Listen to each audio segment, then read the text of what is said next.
All right. I don't know. Hold on. All right, let's go. Now you ready? Okay, good.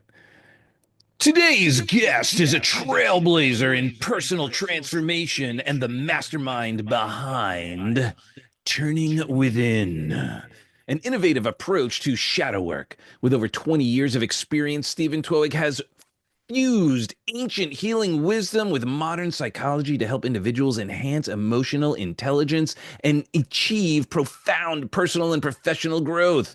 As the founder of Mastering Change, Shadow Tribe, and creator of Shadow Ceremony, Stephen's work bridges strategic business insights with deep psychological transformation, drawing from a decade of mentorship under Tony Robbins, of which we share.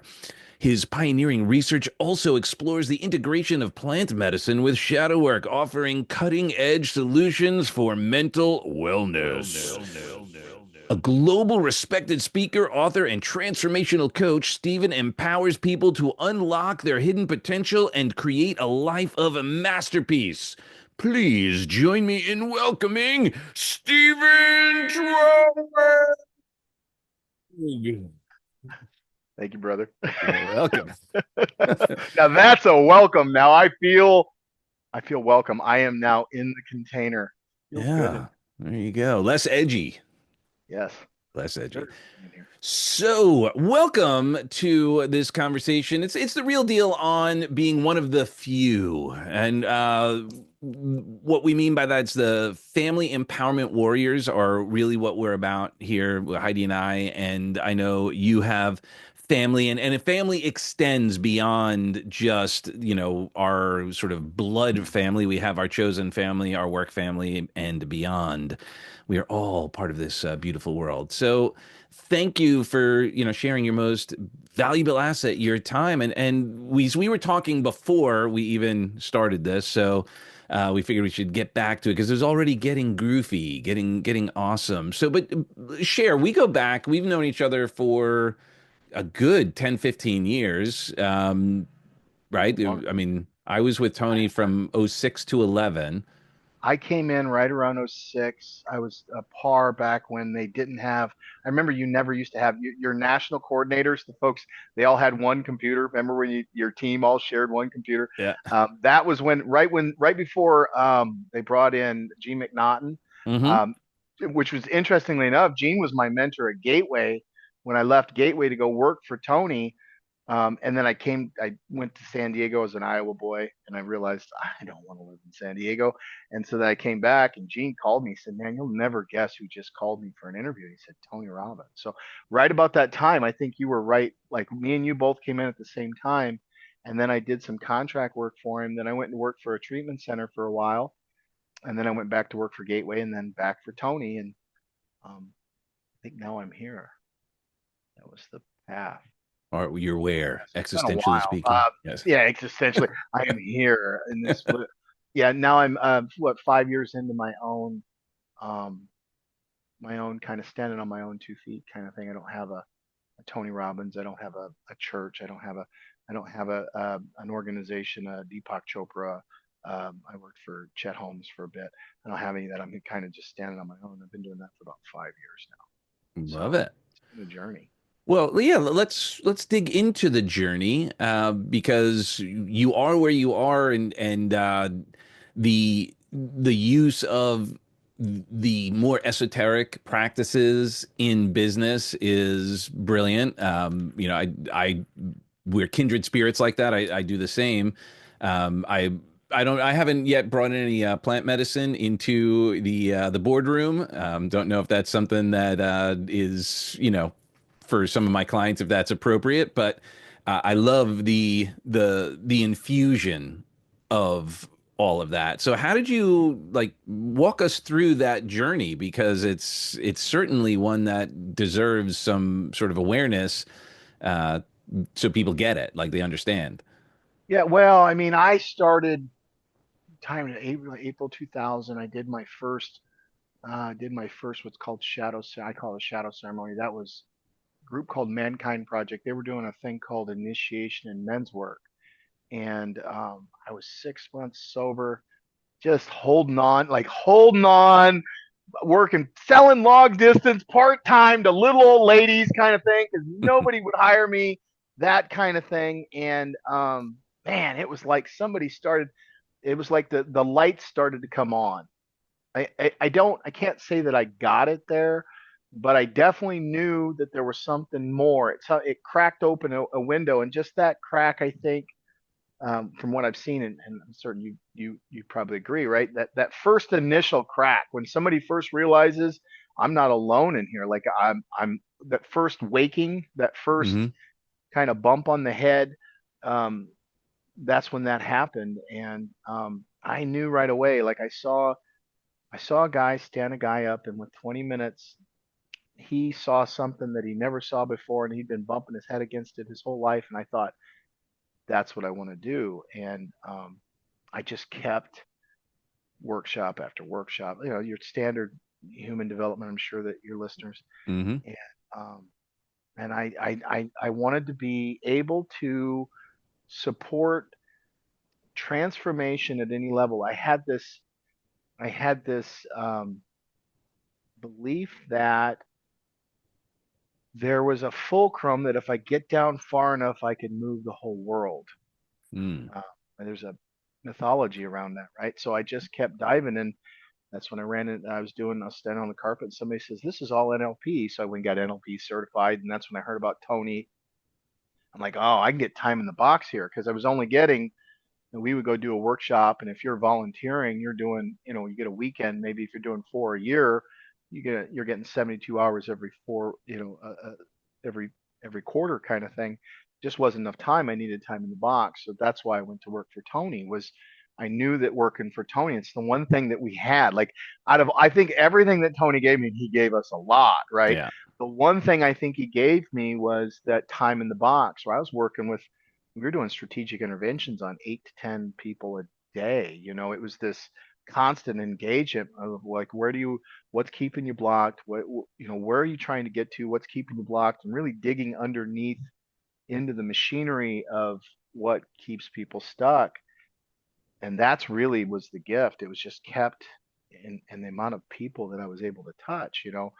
And then it got to the point to where 10 years in, 16 business masteries, you know what I mean? Like how many UPW, like that after a certain amount of time, it's like, okay, well, my mind had it started to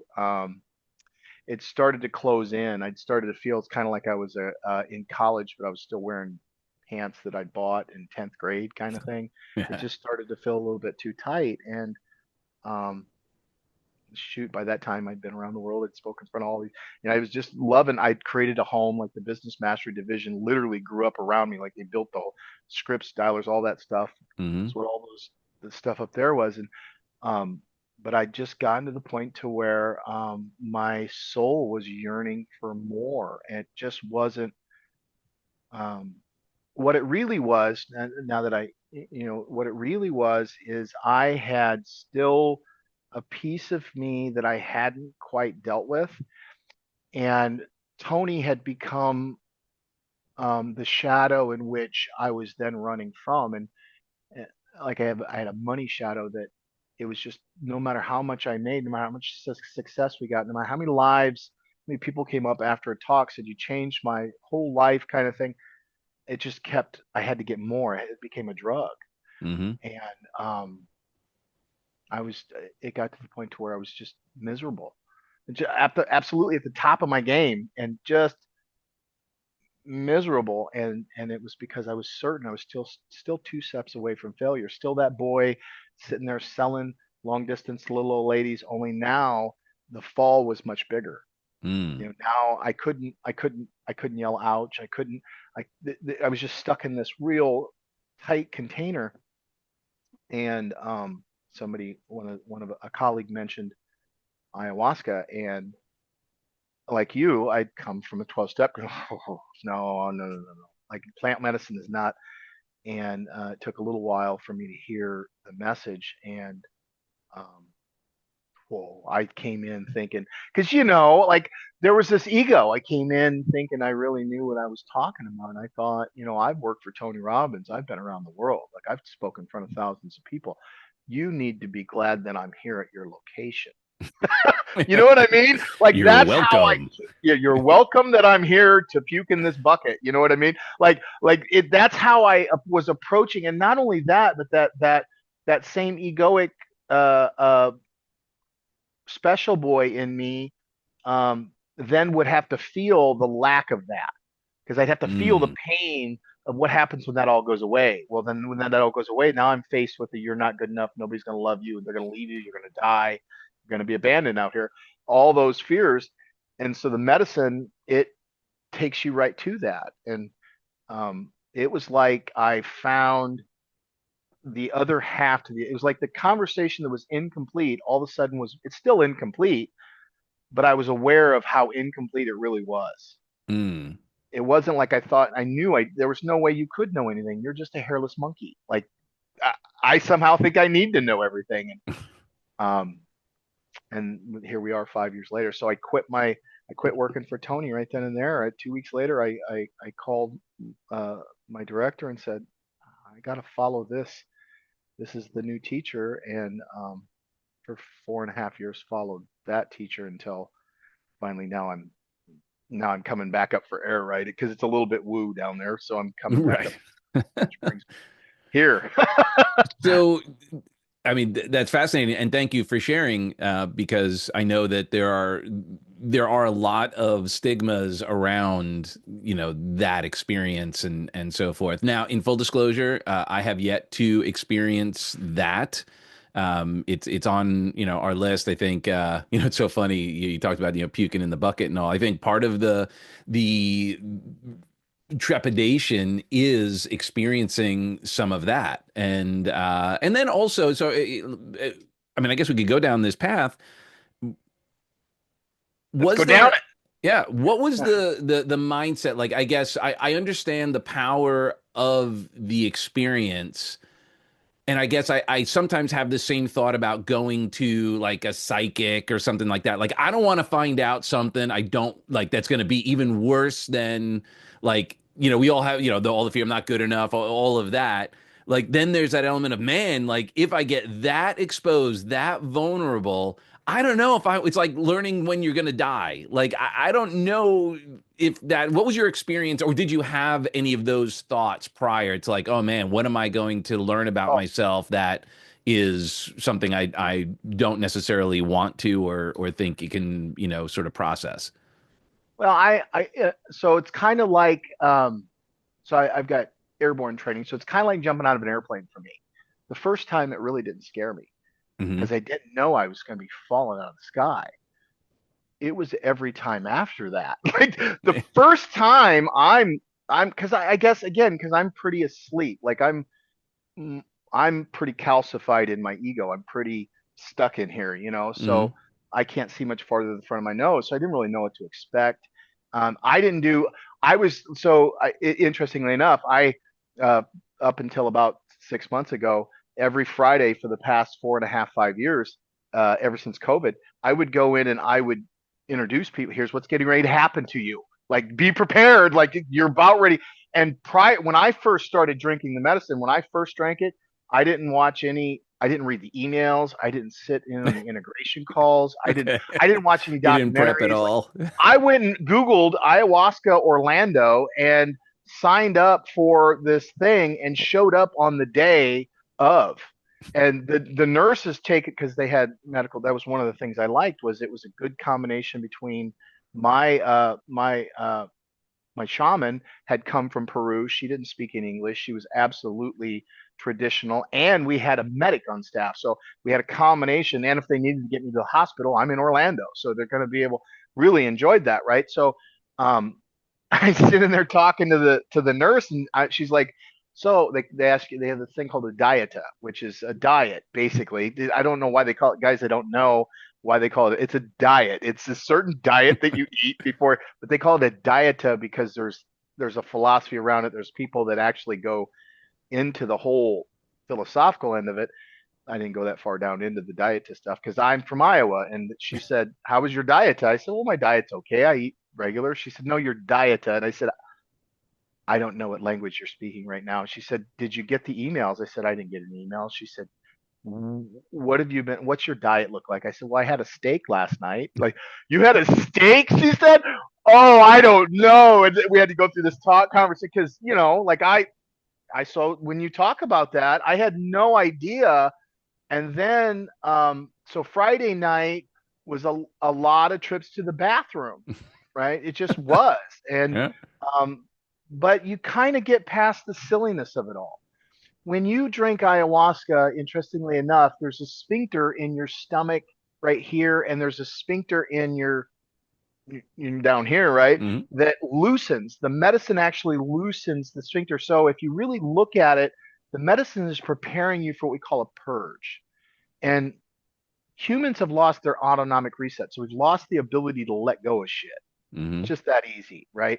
When you see a deer out into the wild and it got away from a predator, it'll start vibrating from the tip of its nose to the back of its hooves. It'll just start vibrating, and what it's doing is it's letting go of the energy that it stored energy that it used to get away, and Hmm. all of the stuff, the trauma that comes out of it.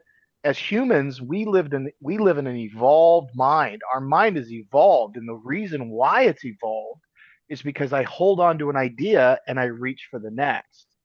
And that holding on is both our superpower and it's our curse. Because now I don't know what I'm holding on to. And so it's kind of like your heart beats and it just beats. It just does that. Well, that's an idea. That's a thought. That's something that your mind is doing. You don't know it's doing it. So when you say, well, I'm afraid that I'm going to drink the medicine and it's going to take me someplace that I don't open up that can of worms. That can of worms is already open up. Like, it's not a matter of it telling you something. You're already in it. The medicine is just showing you what you're already in. So, with that perspective, that almost makes it worse because I'm glad I could help, yeah, Chuck. right. No, no, but like I'm just playing this out with you because then on that level I'm going, well, I don't like those dark thoughts and I don't like that inner conflict and I everything that and I'm speaking also universally, all vices, right? All addictions, all escape, all coping mechanisms are to escape addressing those very things that are happening in the first place that it becomes sort of that like so I love like that's usually how I approach most of life is what you just shared like like I remember first time I jumped out of an airplane too. I had no idea what was going on and the guy who had to stop me from jumping too soon because I got to the edge. I was like, all right, let's go. He's like, no, hold on, we got there's a few things we still got to get ready. So I Interesting. appreciate that, but I guess the interesting experience there then is the surrender and the ability to be open to whatever the experience is going to provide that you're going in. So it's like not to go down like a more darker path as far as like drug use, but it's like the difference between a bad trip and a good trip is how you pre-frame as well, I would imagine. It's exactly the same thing. As a shadow guide, as somebody who's trained to go into those, that's what I look for is those dark. Let's go into that. Like, let's go, Mm. because that's where the gold is, right? And so it's like, um, that's part of what my preparation for people on Friday was like, look, you very well may touch something that you don't want to touch. The you know we have this one of the things in the psychedelic community, because I got my one foot in the psychedelic community, and then I firmly kept Tony. What gets reported gets measured, what gets measured gets managed, what gets managed goes exponentially. Like, he beat that in my head, right? So firmly, I call it strategic integration, right? Making sure that everything I have, I can walk with it. If I can't walk Hmm. with it, can't talk with it, why am I holding on to this, right? And so I'm um I'm 18. I'm 18. I'll give it to you this way. I'm 18 ceremonies in, and so by this time you consider me a psychonaut, right? And I'm getting ready for what I call we're getting ready for a shadow ceremony, and I want to make sure when I go into shadow ceremony, I'm watching where are they at in the journey, where are they at. It's a lot, It's just like Date with Destiny, but as deep as it needs to go, and Right. everybody gets facilitated. Whereas Date with Destiny, everybody facilitates himself. here we make sure everybody gets a chance, steps on the carpet. And so it's like I've got to make sure I clear the chamber so that I'm awake. And so mother, I call the medicine ayahuasca mother, and I'm like, mother help me, mother help me. And this voice comes up, and she comes up, I hear her right here, and she says, when's the first time you can remember asking for your mother's help? And bam, I'm 3 years old and I am trapped in a basement. My stepmother has locked me in the basement and she's kept me in there and yada, yada, yada. And I mean, I am freaking out. Like now I'm in the medicine. I'm like, dude, let me out, let me out, let me out, let me out. Like F this, I want out. Let me out now. Like, give me something. Well, the only way out is through. Once you're here, you're here. You can't, where are you going to go? Like, where am I going to go? I got nowhere to go. And I'm so much fear, Doug. I'm telling you, I'm blacking out. I'm seeing blotches. Like, you know how when you were a kid, we used to hold it and I'm blacking out too much. And this voice just kept going, keep going forward, keep going forward. Like the only way out is through. Pop! I pop out the other side and I have this really weird experience where I'm connected to everything. And as I try to explain to you what happened, well, that ain't quite what happened. Like, you know what I mean? I'm past language. So it's like I Yeah. can't explain to you what that means because as soon as I explain it, well, I'm limiting the perspective of it and I'm not quite telling it to you. It's twisting as it comes out of my mouth and then it's twisting as it's coming in your ear. And so but now I'm driving down the road with my wife. We're, a months down the road. And my wife, she says, what would you like to eat for dinner tonight? We're on date night. And I feel this, I become aware. It's not I felt this as if it was new. I become aware of a part of me that was just like, why is she trying to get me? She wants me to tell her what I want so she can tell me how that's not what she wants. And I catch myself playing this game just underneath just underneath the I call it subconscious, right? Where I'm playing a game of she's trying to trap me. And I notice that and I hold on to that awareness. And now I go back and I take that moment where mother put me down in the basement. And because I've given myself permission to see it, to hear it, to know what it is to be trapped in that, since I'm no longer afraid of that basement, I now see that part of me, I understand now that part of me is triggered. I need a minute. Like I just need a minute. And now I can go, it's okay, buddy. You're not in the basement no more. Like it's like, well, you can not look at that, but that's how I ended up in addiction. Like that's how I ended up running. It's like you can run from that and but I think where we're at in our society is we're at a point where the velocity of change has sped up so much that we are no longer going to be able to look at tomorrow the way we did yesterday. It's like we're being forced to see things as from where we are. The patterns are no longer lining up, and we're being forced to look at this stuff. So it's not a matter of if, right? Right. It's a matter of are you willing to do the work or not? And if you're not, I think eventually we're going to see the fractal reflection. Everything's going to get darker, but it's going to get darker in a way that we're just going to, I think as a species, we're just waking up. We're just becoming aware that this is going on and that it's time to wake up from the nightmare that we didn't know we were having. Right. Yeah. I mean, wow, we're going down another cool rabbit hole now. Cool. So I agree. And I wonder if that's also, like we hear things like the rapture and things like that, that like from a spiritual perspective, that to your point, I agree. We are being forced into choosing what level of consciousness we're going to be willing to operate at. And I can see how dark things can get, that for some the path of least resistance from their perspective will be potentially to remove themselves from the game, which many are at this point, maybe not, really, but metaphorically or at least behaviorally through whatever coping mechanisms that people have, all the escapism and all of that. Not to mention that, we could go down another path that the very thing they're trying to avoid is what they're going into in the first place, which is the addiction to all of the negativity, the drama, the all the lower frequency stuff. And we're all guilty of dipping our feet in there. But yeah, it seems like another self-fulfilling prophecy, as it were. Yeah. Well, I mean, the Hermetic principles apply so above, so below, so within, so without. So we Yeah. go, okay, well, one of the one of the one of the shadows that I've dealt with my life, that it's like I call it tending to your shadow. Keep that thing out in front of you, right? You got to, I see a little sticky note. I've got certain shadows that are just all over my screen. That's like if I feel myself going, are you telling yourself this story again? Okay, well, that's a lie. Well, it might be true. It might be, but whenever you navigate from it, it Yeah. never How's it is. make So you there's no feel? Yeah. point. You know what I mean? And just that, trusting that dashboard that I'm lying to myself. Like the first rule of shadow work is we lie to ourselves first. Like I have to remember that I'm going to lie to myself, and that lie is going to have a very specific flavor in the structure of the story called Steven. And so one of them is I'm a reject. I'm a reject. I'm waiting for you to reject me. I walk in the room expecting rejection. You know what I mean? I'm looking for where that is, and I'm navigate plotting my own demise kind of thing, right? Well, I spent a good majority of my life in sales.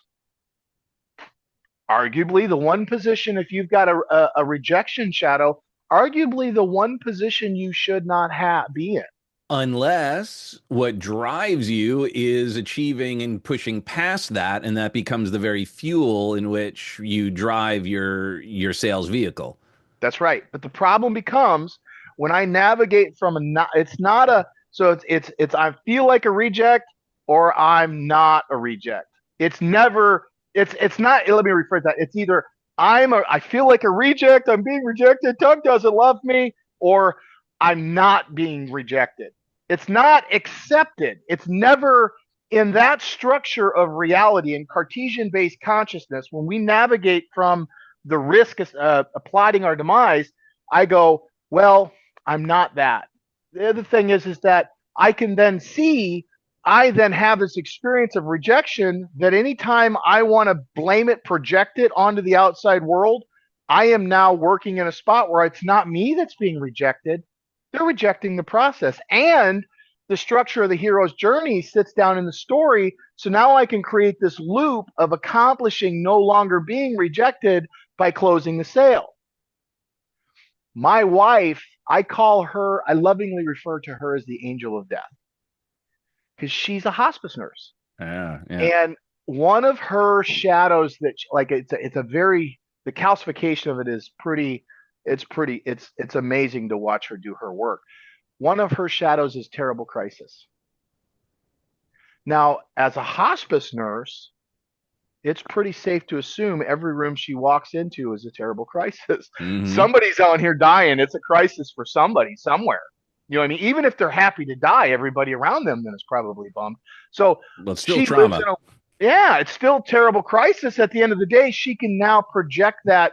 Oh, and so she can, if she's in shadow and if she's not awake and conscious of, she's not tending to what's in front of her, she comes home feeling as though she's in a terrible crisis, which then triggers my trapped in the basement because now I'm Hmm. living with the wife I can't make happy. And like I can give you stories of being at Date with Destiny in Australia and like, oh man, I'm trapped here. This wife, like just the structure of, and we would, I call it shadow contracts where we would shadow box back and forth. She would do something that would validate this and we would just go back and forth.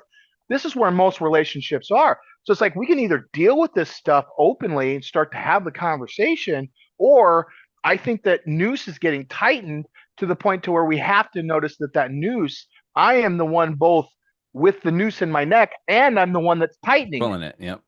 right? So how do you transform that woo wooey into the business world? Because and again, we're all human, and I like I love this, and sometimes there's a larger gap Yep. to cross over where we're talking about some other than conscious things, some other language that is not necessarily in their vernacular as a habitual use. Yeah.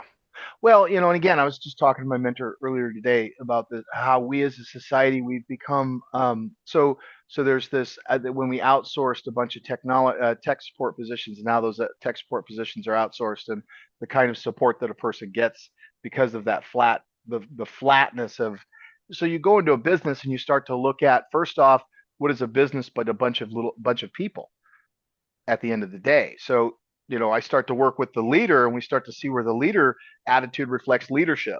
Mm-hmm. I've got one of the biggest obstacles I've seen from people selling their business is the need for them to feel as though they are important. So a lot of business owners get into business for what they think is this significance. Business is a spiritual sport. You know what I mean? It's got Mm-hmm. winners, it's got losers, it's got a scoreboard. It's definitely a game, it's a sport, and it's a spiritual sport as a business leader.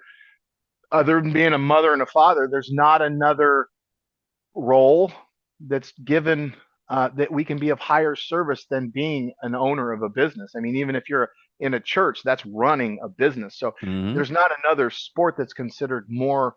I don't think that other than being a mother and a father, there's another role where you're more alone. There's not another role where you're not. And to be successful, you have to be able to provide more value than anybody else could ever expect. So when it comes to business, we're talking right at the game. The problem becomes when I start to talk about, I start to mention that three-letter word, right? God, or I start to mention spirituality, or if I start to use the woo language, then I start to lose certain groups of people. Now, even when I actually move to strategic integration, we start to talk about strategic contemplation, we start to look at what gets reported, gets measured. Even when I move there, there's a certain number of people that are waiting for me to use those words so that they could have We the could bail out. excuse to Yeah. say that's not going to work. Hello, shadow, right?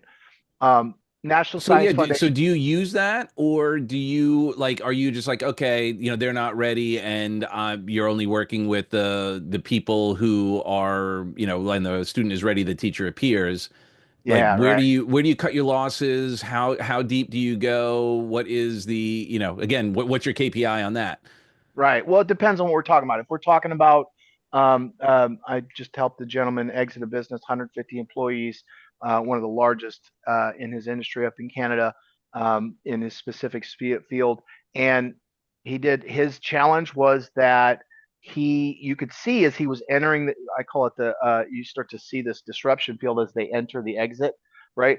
It's like you get them on it and they're moving down the road and they start to look for problems that don't exist. They start to find things, and I in can't the leave this structure, now. Yeah. yeah, right. Oh no, they need me. They don't need you, dude. You just think that they need you because if they need you, then that then validates your purpose on this planet, and that's not happening at a level that we're conscious of. Like Right. the area that I operate at, it's like your conscious thought. Like everybody that's listening right now in your mind, just say hello, and there they are, and they don't ever shut the hell up, right?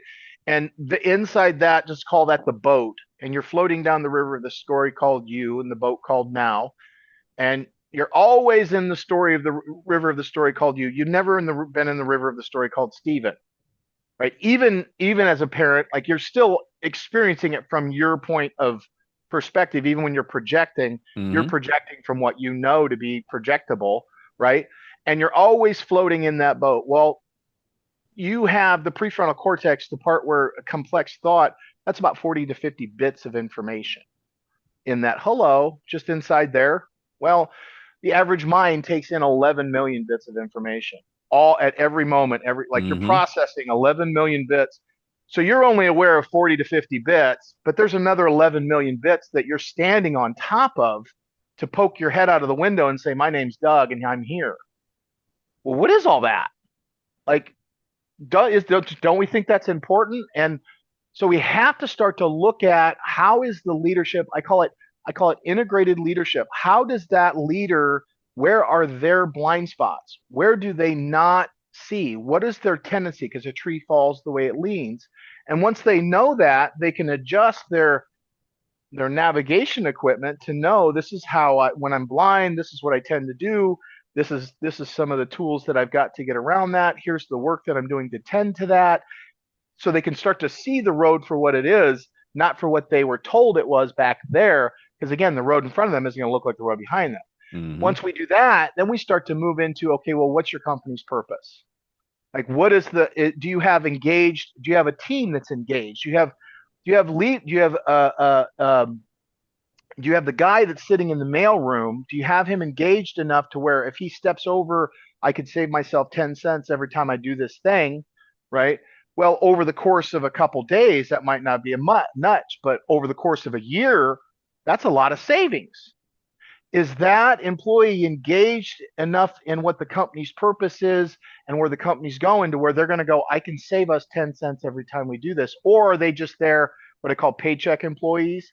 Are they Hmm. just there to get a paycheck? Because that paycheck employee is going to cost you money in the realm that we're talking about. And so once you become an integrated leader, you start to look at how do I make the people around me conscious so that they're engaged in their life and they're not walking around on autopilot. They're not living in shadow. So Right. it moves beyond the trauma. It moves beyond the bucket. It moves beyond the bathroom, right? It moves into functionally how are we navigating this structure of existence in a way that's conscious and by design and not reactionary and on default. Oh, and that's the ideal culture is having, everyone on the same page. That's why we want mission, vision, values all aligned so that people are more entrepreneurs, that they're like, okay, we're actually partners. Even though I'm getting paid from you and so forth, my success is going to be influenced by the success of the organization. So if I'm saving that 10 cents and I'm seeing that, and from a leadership perspective, it's empowering those who are have boots on the ground to go, hey, like I empower you. If you see something like that, like either just do it and let us know, or come, talk to us so we can, again, measure it and be aware of it and track it. And that's such a powerful thing. And it's so funny. We when we opened this, we talked about, from Heidi and I are family empowerment warriors, is a business, it's a dysfunctional family. Like, to your Absolutely. point, when you talked about, the patriarch, the matriarch of the company, that the leader is really the parent of the organization. Right. We had a situation where I had a client who's the front desk lady, the person they had hired was I said, well, what kind of person you look for? We're looking for somebody who's older. We're looking for somebody who's on the back because we only need a certain, the pay was an issue.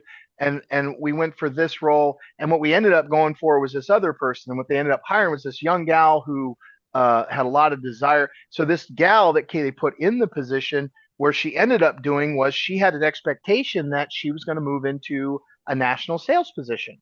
So now she's sitting at the front desk and she's really not equipped to move into this sales role that she wants to move into. But they told her that the opportunity would be there, but they didn't really, they just said that and they didn't onboard her. So now she's got an expectation that you're going to take care of me. And now there's a miscommunication going on. You're going to end up, and they just kept rolling through people because they kept hiring the wrong person. And remember what it was like for you to get hired through. I mean, it was the flaming hoops that I had to jump through to get hired at Tony. It's a wonder I still don't have third-degree burns. You know what I'm saying? It's like they made sure that when you were there, like the people that worked for him, like those, we were on fire for the mission. Like Hmm. I Took me six remember, months. oh, 6 months. Well, how long did it take me? It took me about 4 months, I think, to get hired. So I think 6 months was the average from the time that they saw you and they started to move you through the process, right? Yeah, well, and I had an issue because you remember Roberto?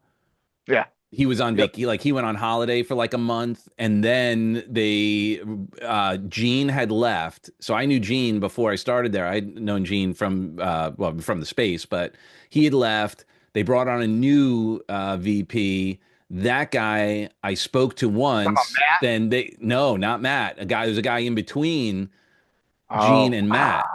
So there was another month. So like it was one of those where it was like they didn't no one was at the helm at that point. Like it was so then like, oh, Roberto's, and then Roberto went on vacation and all this stuff. I don't know, we'll go over the story. My hiring story was pretty interesting because I will share this. I was turned down, which one? and the HR person took a stand, and they're like, no, no, this is the only guy who actually did what they said they were going to do. Because I told them, I said, they told me there was going to be a month or so with all that, and I said, okay, Julia, just let you know, every Friday I'm going to call, and I'm going to leave you, you don't have to pick up, but I'm just going to call you, and I'm going to leave a story or a joke or an anecdote or something, just to stay in touch.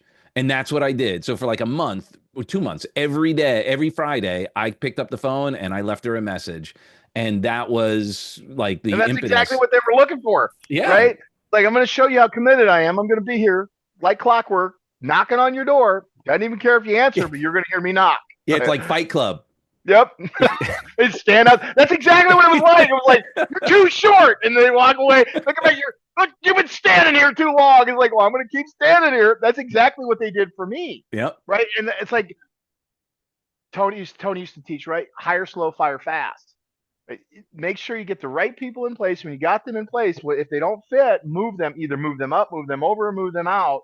And Tony was, I mean, he it was, again, I can't say enough about the organization and what I learned. But it's like, again, putting the wrong person in place, and then you start to see where, in this specific situation, the client found that the person at the front desk person had projected this father onto them, and when he didn't fit the blueprint, then all of a sudden he was the one that was wrong. Right. And it was like, well, wait a minute. The expectation was this, this, and this, and you're hoping for this, this, and the other. Why? And we don't understand that we're operating out of these cycles, these patterns, these cycles of ways of understanding and making meaning that exist beyond the 40 to 50 bits that we sit in. Because you have the boat, that you have what's in the boat, the hello, right? And then you have the boat itself. That's that subconscious. Like, I caught myself having a subconscious. Hmm. That's happening. And then you have the water. Now, most people call that the unconscious, and I think that that's misleading. We can be unconscious to being on the water, but there's nothing about the consciousness. Yeah, I call it other than conscious. Yeah, I call it deep conscious, because Yep. it's all there, and it's still that thought. Once I think a thought, once that thought has been thunk, it's still thinking. Hmm. Once I've made that meaning, again, go back to the once I've held on to a meaning, once my mind has been made up, I then make that up. That becomes a belief. I don't question that anymore. And it can be, Steven, you're just not good enough. And I'm in Serbia. I'm sitting in front of, we had 200 of the top companies that they could find in that country. And we're talking a cell phone. We had a hospital there. And there was this lady. She was top gynecologist, and she said the problem is that at that time in Serbia, there was a cross between modernization and corruption. So modernization had shot through the roof, but corruption was still, and not like the United States where it's like, wink, wink, nod, nod. No, you talk bad about the government, a black car pulls up, somebody shoves you in the car, that's the last time you see him, kind of Hmm. thing. They're like, you don't understand corruption. You Americans think you do. Well, You don't we're starting understand to it. see a little more of it now, but Well, yeah. Yeah, it's a whole nother kind. We don't yeah. have enough time for that one, right? And she said, and I said, I said, so what's the problem? And the whole premise in this training was, it was scaling and exiting the business, Mm. right? And so again, there she was. She's like, well, I said, so what it needs to happen here? She said, well, we need more people that can do what I do. And I'm like, okay, well, we're at a scaling business, like, you know what I mean? Like, well, what do you need to do? And she's like, I don't know. And finally, it's like, well, why not just find some people to do what you do and train them? She said, nobody can do what I do. And her name was Mariana. I said, Mariana, nobody can do what you do? She said, nobody. I said, there's 8 billion people on this planet. You're telling me there's nobody that can do what you do. And of course, there's that significance that business owners kind of hide behind. But we kept cracking at it. What we finally got down to it was, she was scared, because she can go into, as a doctor, she can go in and go into the operating room. She can go into the patient room. She can go in there and feel fully in control. But when it comes to running a company, that I'm not good enough, it kept her to the point to where she couldn't even see scaling the business as an option.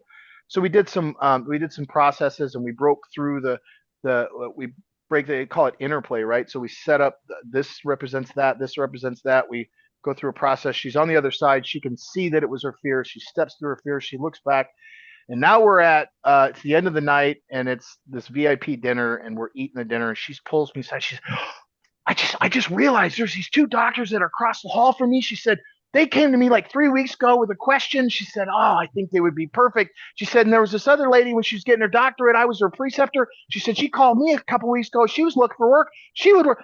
And I'm just looking at her, and I'm telling you, man, I'm dumb. This was like, I'm dumbfounded. I'm like, Where were those people 3 hours ago? Right. And this is her The response. I scotoma. just couldn't see them. Yep. So when we talk about, well, what is the impact?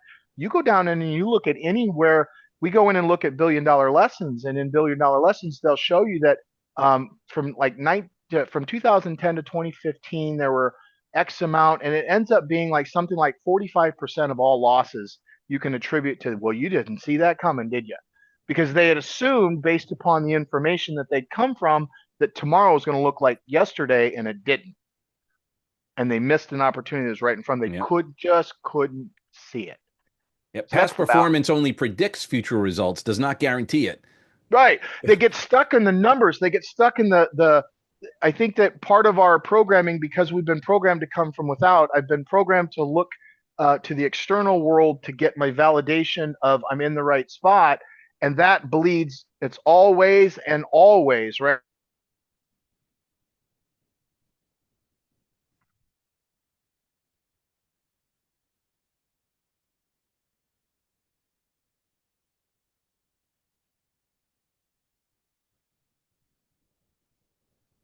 Started to the bomb has already started to tick.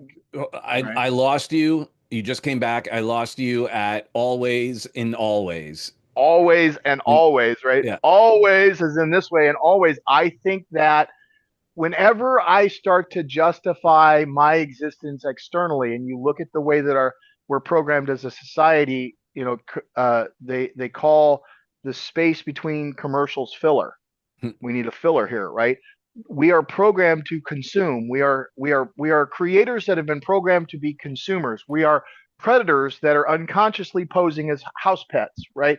We've gone into this maintenance where we're just maintaining, and when we do that, because my identity then becomes one of maintenance or consumption, I've always got to have something to maintain or consume, and that's not happening consciously. It's Correct. happening in the deep conscious, unconsciously to and through me. And so as we start to plug into that, like you said, it's like, well, then that's scary. Well, it's happening. It's like this is where we're at. So for me, again, I've been doing shadow work. I'd work with Tony Robbins. You know what I mean? I'm just thousands of hours directly in front of the guy. And yet still I just couldn't get to it. I could not seem to break free from the prison, from that basement, from that metaphorical basement, and I needed the support of plant medicine. And so I work with plant medicine strictly because of the power that it has to create that change.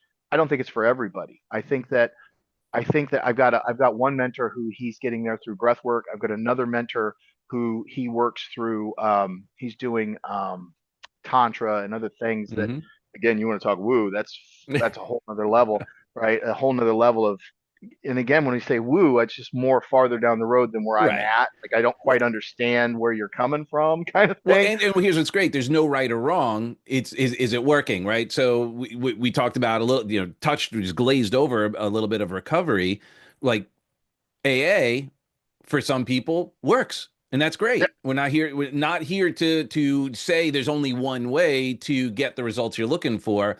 I think, and that is very likely, I think, one of the challenges that we as individuals and collectively are struggling with right now is the I, I use the term, make it pop, I mean purpose over process. That a mhm. lot of people they get so mired into the process. It's got to be done a certain way. It's got to be plant medicine, or it's got to be tantric, or it's got to be breath work, or it's got to be AA, or it's got to be this. That's the only way. When there's really the old adage, all roads lead to Rome, is when we're focused on our purpose, we are able to achieve said purpose. The challenge for you and I and all of us is getting clear on what that purpose is and being okay with what that is. And it's going to change context, right? We show up, we're a father, we're a business owner, we're a what have you. So each of our purposes are also going to have different contexts to play in. It, it just what strikes me is so valuable in this conversation is the openness to the strategies through which we not only learn what that purpose is and accept it, but also find ways to achieve it. Yep. Well, I think that I'm going to use a word here, and as I use the word, that's not quite what I mean. But I think that all roads, I think that at some level, we're all looking for God. Even I, if the atheist, when you talk to an atheist, what they're talking about is the power within. They're talking about the power of for them to be autonomous. At some level, I think that we're still having the same conversation. We're just we're just translating what we mean by that right. differently. And when you really look at it, there's a lot of people that believe, and this is becoming more and more prevalent, that the path to God is a subjective experience. I can't find the path to God I can't find my way if you tell me how to get home from where you're telling me first off where your home is and you're telling me where you're from. You need to go down the road 3 blocks, take a left. I can't take a left 3 blocks down the road. I don't have. I'm at a four-way stop sign. Oh, I'm not at a four-way stop sign. Then what do you like? If Right. you can't give me directions from where my home is, you're not where I'm at, and your home and my home aren't the same home.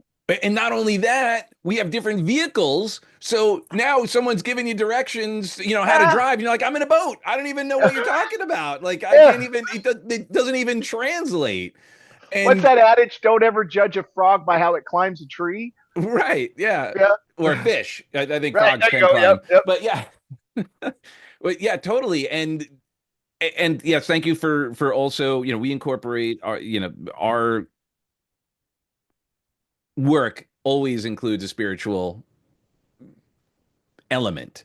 Yep. The language is somewhat subjective in that that exact point. Like I'm in a boat or I'm in a car or I'm here, not there. So that flexibility again, purpose over process. We did this in the treatment center. Like while we found a way to infuse it. I loved. I would also kind of start with this. I would tell everybody, don't believe a word I say. Right? Don't Right. believe me. Like try it on. If it works for you, great. If not, that's okay too. Because if I tell you something, it means nothing. When you tell you something, it means everything.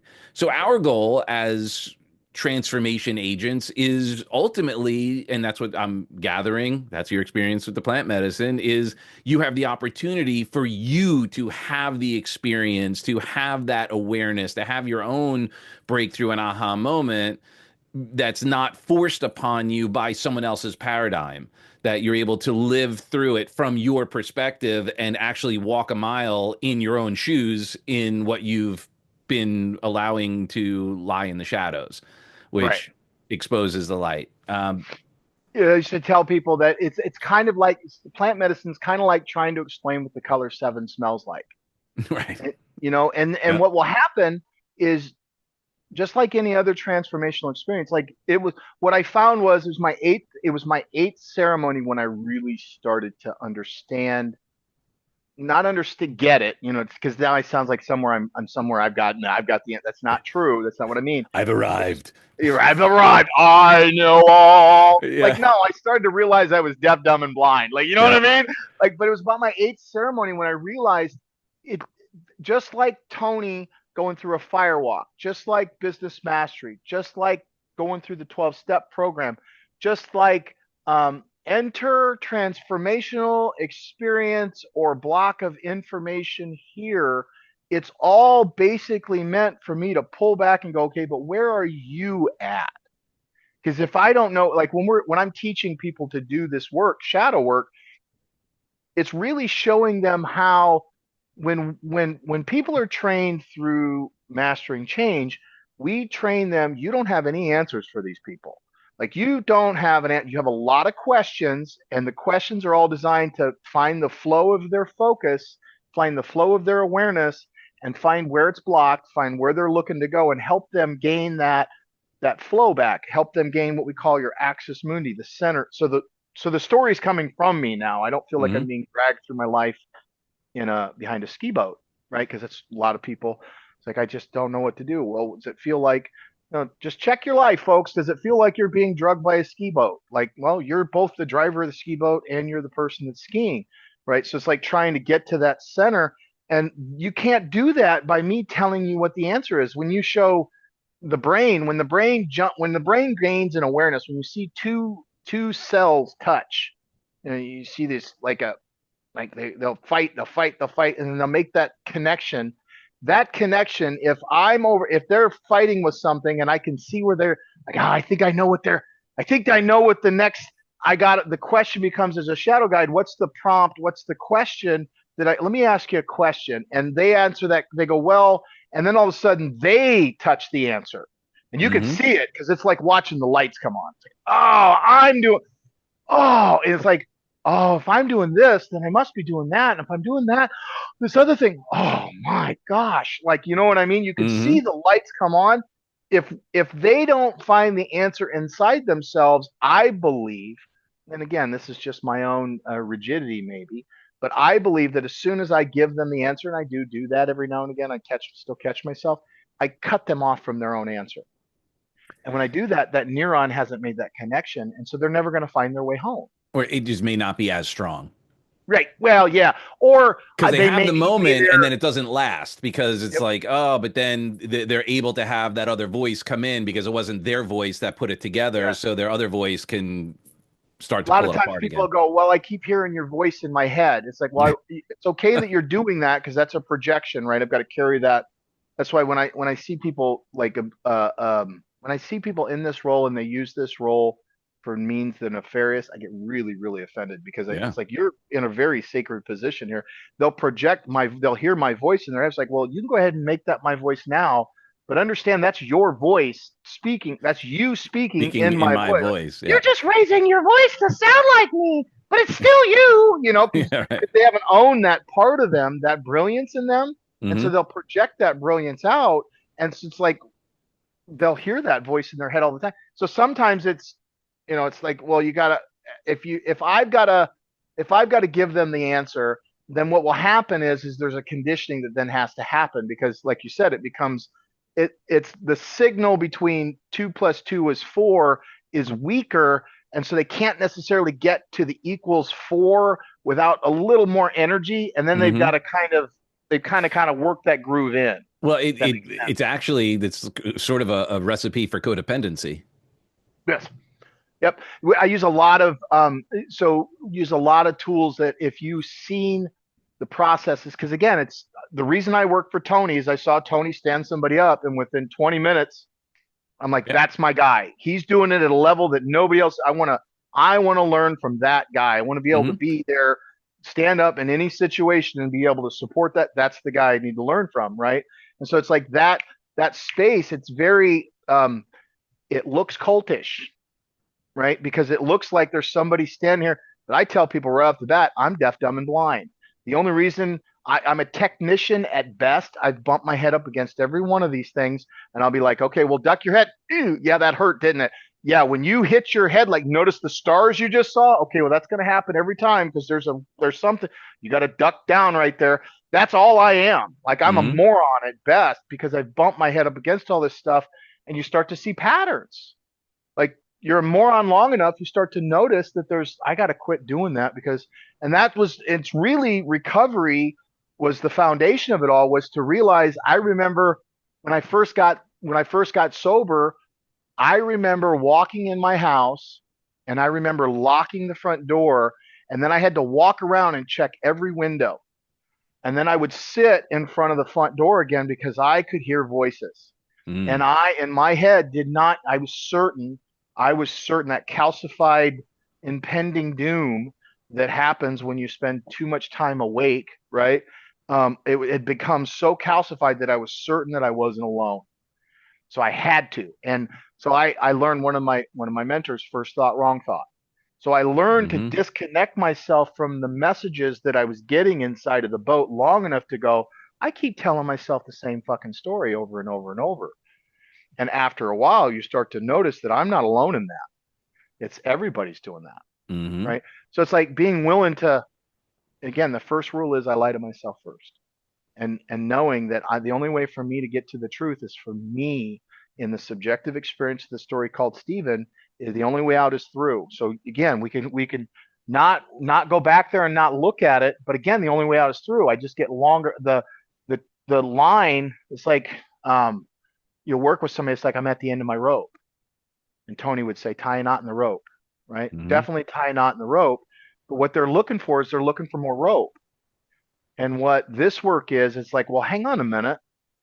What is that rope attached to? And why are you on this rope? And how did you get here? And what do you And get out of sitting on the end of this rope?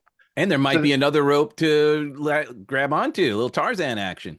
usually what happens, it's very interesting because as soon as I become aware of how I have somehow created it, because it's usually I've created an experience where I could be at the end of my rope so that I can feel the experience of surviving something. It's addiction to we call survival rooted programming. 87% of the thoughts that we think on a daily basis, it's Or 95% of the thoughts you think on a day to day are repetitive. Like just go look at your days and your weeks, and we're pretty much thinking the same thoughts over and over mm-hmm. and over. 87% of them are negative. Survival rooted attack thoughts, there's 24 cognitive biases that the mind uses to short circuit because we're moving at the speed of light and we're navigating at the speed of Yeah, light. well, yeah, we're deleting, So distorting, and generalizing just to survive. exactly, exactly. And the mind deletes, distorts it. And what does it do that for? Well, it does that so, and it's always best guess. It's always best guess. This is not really the color red. We agree on what, but the rods in my eye, not rods in your eye, they're just not the same. You got them cool blue blockers, right? Mm-hmm. They're just not the It same. just But blocked yet out all the blue. Oh yeah. that's right. Like we just agree, we agree on that. So it's not like we're even seeing the same reality. What I think is magnificent is somehow my crazy, it's like the Jerry Maguire, right? You complete me. That somehow, even though we're all living in our own story, somehow my insanity lines up just in the right way so that I can trip at just the right place so that I can prove that I'm not enough. So I could sit just at that rope with the knot. And it's like, I feel like I'm going to die here, but I'm not going to die here. Like, if you think, I saw this comedian, he was talking about, we all walk around talking about how bad things are. We're in the top 1% of the planet just by being in America. If you're listening to this podcast, you're doing pretty darn good, right? Yep. First off. And then second off, it's like, imagine, imagine if you were talking to a noble person in the 1800s. Yeah, I went to Buffalo Wild Wings and I got myself 20 boneless. I made sure they took all the bones. At first, they had to take all the bones out of the chicken. And I don't want anything but boneless, or I just want the wings. I don't want the drums. I just want the wings. And oh, by the way, I want sauce from Louisiana. And I don't want to pay more than 20 bucks. And I want to be in and out in 40 minutes. Imagine trying to explain to that to somebody in the 1800s. Yep. And we complain if, it was all right. It was all right. We're living in a pretty good world, but yet here I sit at this experience of being at the end of my rope, holding on by a knot. And why? We start to investigate the knot, and I come to realize that I am the creator of that. So it sits down here at the story facet. So I was working with a gal. She steps onto the carpet, and she's successful in her field, but she doesn't feel successful, and she always seems to be at the end of her rope. And I'm like, okay, tell me what's going on. Got a shopping addiction. Tell me about your shopping addiction. She said, I could take me to the moment. I want to go to the moment, right? The one that you talk about, nobody wants to talk about. Let's go to that moment. So there she is, 3 o'clock in the morning. She's got the wine glass in her hand. She's sitting on the Amazon.com and she's getting ready to hit the buy button. And she knows that her budget won't sustain whatever it is that she's getting ready to buy. She said, but I just can't not hit the button. I have to buy it. We keep digging. What's that button worth? What's it worth? It's worth it. Am I worth it? We get down into the structure of the subconscious. We go down into the structure of it. And in the substrata, it's if I buy this, maybe I'll be worth it. Okay, well, do you feel better? For a minute. For a minute. I said, then what happens? She said, well, then I go to work. I got to work extra hours to pay for whatever it is I bought. Then it's like Thursday or Friday. I'm on the way home and I'm burnt tired. My feet are beat. She's a nurse. She's my feet are beat. I'm coming in. I'm thinking to myself, I got to cut back on my hours. Guess what sits at the front door? The Amazon The box. box. The box. So here's the question, Doug, because in the addiction field, it seems to be we're trained to look at the button, the needle, the drink, Mm-hmm. right? Here's the question. Is she addicted to the button or is she addicted to the box? is she addicted to that feeling of I'm not enough, and she needs to have Hmm. that external representation? And I think it's both. I think it's the structure in that Hmm. loop that the mind is caught in. If I could somehow break free of this, and that's not happening consciously to her. That's Nope. her creating that rope with the knot, and that way she can feel as though she's surviving and maybe I'm worth it. And it kills so much. It's like until we kind of break that down, everybody's walking around in this nightmare. 87% of us is still survival rooted, and it's fractal. Yep. Well, a couple things. One, obviously, our pain sensors outnumber our pleasure sensors by 10 to 1. So that's why that There you go. experience occurs because we're always avoiding that pain. And the Yep. other is, to your point, is it the box or the button? In From an addiction perspective, the person gets the highest before they use because the Right. natural dopamine and gabapentin and serotonin all happen in the anticipation of the experience. So it actually fuels the dopamine to feel good, to justify kind of like lowering your inhibitions, which Yep. then allows the putting the button in the first place, or putting the needle, or drinking the drink, or eating the Oreo, or whatever that experience Enter is. behavior here, right? Right. Yeah. Enter behavior here. I would be curious to take those same group of people and go, okay, I want to know when you're in shit. Like it's 3 o'clock in the morning, and I'm staring at my fucking empty fucking beer bottles, or I'm looking at the empty beds because the kids, the wife and the kids have left me, or the moment when I'm in the pit, right? Because for me, it's those pit moments. It's for me is spent all my money and now it's Sunday and I got to go to work and I don't know how I'm going to get to work, kind of thing. And or I've drank and everything down. I'm not going to have any food for the week. That kind of thing. Like that moment of being in the bottom. It would be interesting for them to also check that spot and what kind of chemicals are being released in that moment. So yeah, here's and I don't know for sure. So some of this is going to be anecdotal, but Right. you've heard the term rageaholic. Mm-hmm. So the let's use the six needs as the context. You Yep. still Sure. get those needs met Yes. through the rage. Right. So positive, negative, neutral behaviors. So in that moment, I think that's why it's so challenging. I always use this. So why does anyone use? Let's just use drugs or alcohol as like why would anyone do that? And the reason is to change how they're feeling in that moment. Right. And it's not good or bad. It's like because they'd be like, it's raining. I'm mad. I'm happy. Yay! Like there's no. So all it is a a, a change of whatever emotion they're experiencing, whatever state they're in that moment. Right. So there probably is a dopamine and neurotransmitter flow even at rock bottom. Yep. Then the other than conscious choice is to reach for what the drug of To choice is, the compensate, I whatever it need is. time Yeah. off. I got to blow. And so we create this. It's Yeah. structurally, it's kind of like it feels like when I'm working with people in this, and just in this piece, it's like people, you can see them on a swing and Mm-hmm. they're going back and forth and they're going back and forth. And one thing justifies the other thing. And in the structure of it, it's again, that's why you're lying to yourself. This is you, right? There's a reason why you're spinning here, and it's caused by over there. Stop doing that. So it's kind of like when in the recovery, what gave it away was in the recovery community, we would see people come in and they would be shaming themselves and they would go right back out. You would see it. It would like, you got to stop doing that. Why? Well, I don't want to do it. You got to quit beating yourself up for being Mm-hmm. here, because beating myself, I call it the interior bully. We've all swallowed this archetype of the bully. Mm-hmm. And it's like, well, you got to let go of that first. You got to let go of that first, because you're not going to, this is me. It's feeding this, like learning how that's happening. Structurally, I think we all have that going on. It's just the difference Yeah, the being is that crazy eight. Yeah. yeah, those of us that went into a 12-step community, I had to, because it was going to kill me.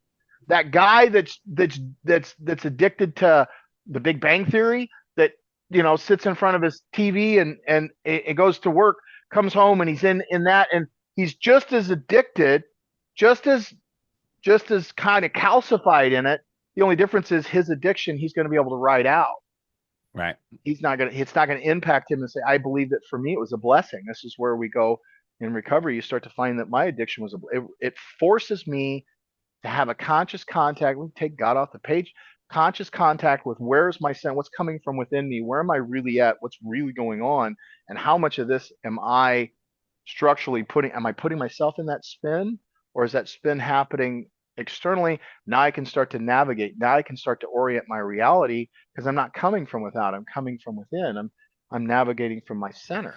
And that's where when you said take God out for me, I was like, all right, okay, you Well, can do that. take the Oh, no, no, word, no, I not got what you're God, doing. I just the know. word, right? Well, but I guess what I'm getting at is that's where it's actually that co-creation with the universe, with God or whatever. It's by actually allowing something divine, something bigger, something that, and my hallucination is that's what the plant medicine also gives access to is like it's like the internet. It's like it's like a faster modem. It's like going from, like not connected to a dial up to, and here's the other thing. There are people, and here's what's so intriguing about this conversation as well, especially as someone who's in recovery, who's using a device which is so powerful in that you're able to navigate it, because there are people who, whether they realize it or not, their use is a spiritual experience. They'll sit there and say, I get closer to God. I get my best ideas. I get, and then, you talk to like my first career in music, you talk to some people and they're like, oh, I was so hammered. I wrote this amazing song last night and they play it in the morning. They thought at the time it was incredible. And they played it in the morning like, oh my gosh, this is the worst piece of crap. So it's an illusion Yeah. of a connection, or is an illusion an illusion? Or is it just another reality? So we have to start to go, okay, well, that's the thing with plant. We start to go, well, what is real? Like we start to look at what is real, and real is just signals sent in. Again, I take the mind takes a snapshot of reality, and then it snaps it like 60 frames per second, and these are just dots and dashes just from sight alone. So it takes a still image of a moving thing, sends it into my head, into my mind, and then recaptures it.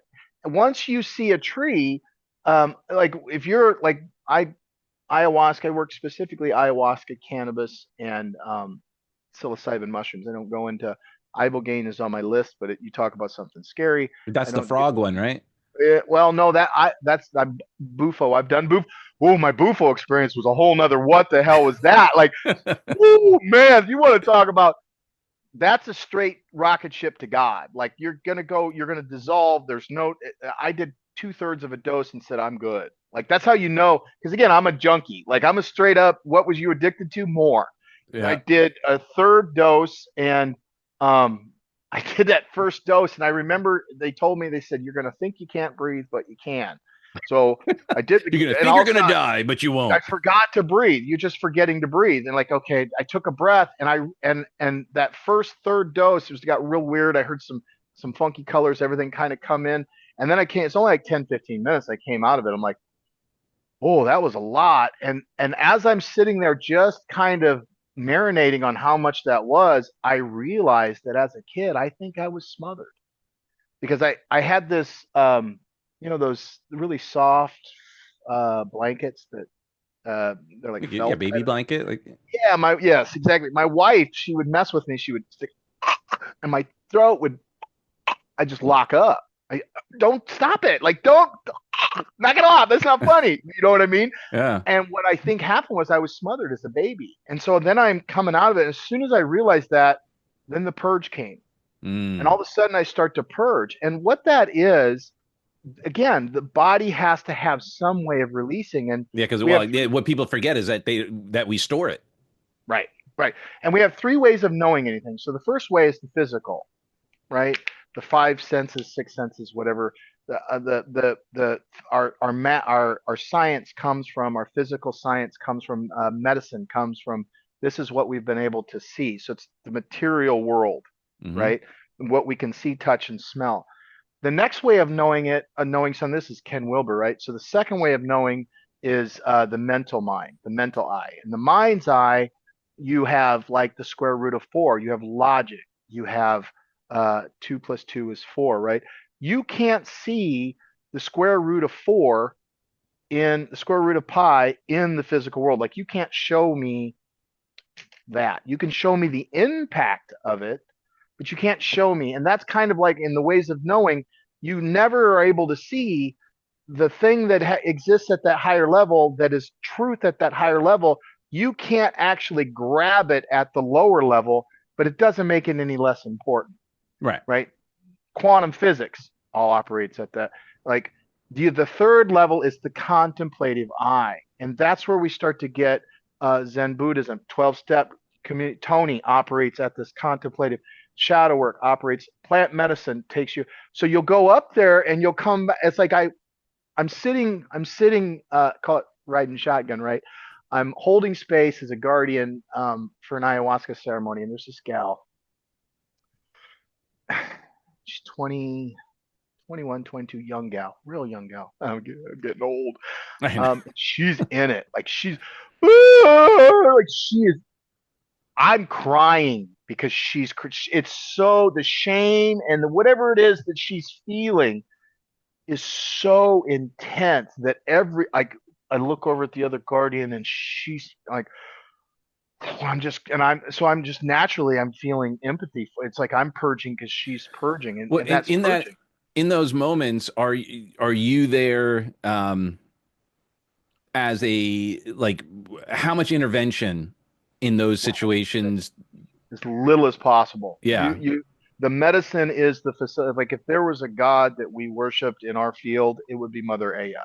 Like Yeah. she comes online and she's doing stuff. She's operating at a And level we that don't we question the process. So no, we support it yeah. and we kind of provide it. There are certain things you can do to help people break through when they're stuck in a structure, but for the most part, you're holding space for them. The medicine will take them where they need to, like they know where their mind is doing what the mind needs to do. Leave it alone.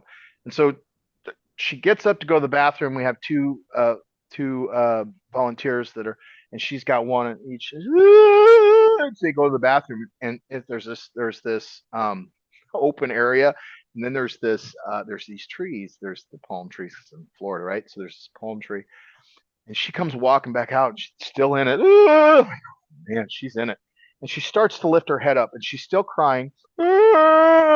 And I shit you not, Doug. She gets to flat level, like she's looking from me to you.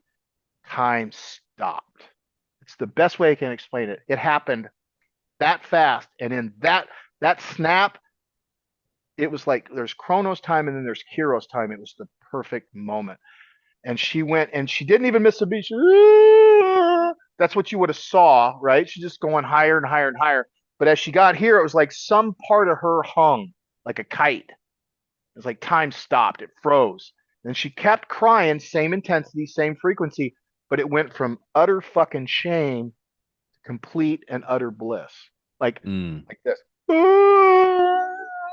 Oh, thank you, thank you. And it was this all of a sudden, dude, the tree started breathing. Like it was colors, like all of a sudden everything got real freaking wonky. Oh, which brings me to a quick question. Um, are you also on the No, journey? I've had no medicine. No medicine. I am completely now under a psychedelic experience and I've had coffee and I'm like, holy, I mean, I'm a little bit, I'm like, oh, I'm going with it because I've been in this working long enough to see it. But at the same time, I'm completely blown away by the experience I'm now having. And I asked her because I had to fucking know what was that. And she said, that was the moment that I realized I'm special and so is everybody else. The reality of it, I'm getting goosebumps right now. The reality of it is that I believe that we are, again, I'm going to use that 3-letter word, God you are God having a Doug experience. Mhm. And it, just like you are the creator, you are the creative force, the primary creative force in your life, just like I'm the creative primary force. And when I line that up and when I was witness to that, I was then privy to deeper levels of awareness, which is where the tree started breathing, because I saw her go to a deeper level of knowing than that breaks you out of this frame of reference to the Right. point to where I was then, because I was in the container, which You were then Neo locked me. seeing the numbers. Well, not, I think that at some level, you and I are connected. There's some part of Mm-hmm. you that as you doing your work and you're getting better at being Dugging, as you're getting better at Dugging and you're getting better at seeing and coming from a loving space, by you doing your personal subjective experience of the work, the story call, as long as when you're doing your work, some part of me gets benefit Mm-hmm. because we're all connected. And what plant medicine does, because we kind of got there, right, is it gives you cognitive flexibility and it gives you the ability to focus your consciousness in ways that are other than normal. Mm. So when I'm working with a company, if you bring in groups of leaders will come in, we usually use psilocybin. We'll go, okay, what is the intent here? So that we know where we're all going. Mm-hmm. Otherwise, you get a bunch of people like it looks like Yeah. fireworks. Everybody Yeah. goes off. But if we all start and we all agree upon what is the outcome, the medicine then becomes, it gives you cognitive flexibility where the old rules of looking at whatever we're looking at don't really apply anymore. Mm-hmm. So when we're dealing with ayahuasca, it's like, don't touch that. When you're dealing with psilocybin, you might have an area set up where they are just consciously allowing their mind to engage in ways that are abnormal. So you might have like a Rubik's Cube, or you could just have all kinds of things, and where they're allowing their mind to structurally go through wherever it's going through in a way that allows it to grab onto reality differently, which then allows them, if I'm looking at you from here, I'm going to see a certain perspective, but if I move here, I'm still looking at the same thing, but I can now see I can see more You see of, more of it. right? Yep. Yeah. So that's what plant medicine does from a business perspective. And I think that as we continue to move forward and as um, psychedelics become more mainstream, we're going to see, because again, the reason I was with Tony is because I've seen him do what he was doing, and there was nobody doing it like he was. There's just Mm-hmm. nobody doing it at the level that Tony, like he just had what, 15,000 people in Europe. Like nobody is making the impact that he was making. I got to work with that guy. I saw plant medicine. I got to work. I'm actively now going, okay, what's coming What's up next? next? Yeah. Yeah, what's next? And I know that if I trust the process, just like I just talked about, if I'm special and so is everybody else, and I allow myself to sit in that and I go, okay, but what is that? Not from a woo woo, because we use that word, not from a woo woo perspective, but from a practical perspective. Mm-hmm. What is the life that I'm creating? Well, the question becomes, what is your emotional home? If you go in and look at, just right now, if you're listening, what is your emotional home? Go in and look at what is the top two emotions that you can say that you experience over the course of a week. That's the quality of your life. Mm-hmm. And people will give me excuse after excuse, but have you ever noticed there's those people that they're angry, and no matter what you do, no matter what you say, right? you, this gal, her name was, my name's Julie and I'm a happy she died of cancer. My name's Julie and I'm a happy recovering addict. And this lady, I watched her smile all the way to the end, and everybody loved her, and her experience of her reality was that she was happy and she was joyous and she was free. If you take another person, you put them in that, and if they're going to be pissed off, there was plenty of reasons for those people to be pissed off. I will find the reality that matches my frequency, and Mm-hmm. I will lie to myself to make it true. Confirmation bias. That's right. That's Yep. right. And it was interesting, we're far enough out of, we can, somewhat timestamp it, but far enough out of COVID to see the pressure cooker that allowed us to witness firsthand what either our or people around us, what their home was, because now the pressure cooker, if I was started out angry, I got pissed off about everything. If I started out happy, it's like, oh, great, here's a great way for us to connect, and like, so it was such a phenomenal experiment on leveling the playing field, in that everyone had that was the only thing that was not necessarily esoteric. Like, we all say things, it's a platitude. We all have the same amount of time. and we all use time We're differently, all right? going down the same river. It's the same. Yes. You're right. No, we all got put in timeout. Like Yes. Mother Nature sent us all to our rooms. Like, yep. Yeah. So watching how different people responded, and now this is where we could go down a whole pathway of spiritual warfare and all of that, what's going on, because I think the powers that be saw how it could be used to their benefit, if that makes I, sense. I, so I, again, because of the psychedelic space, right? So there's this guy, I don't have the book up here. His name is Stanislav Grof.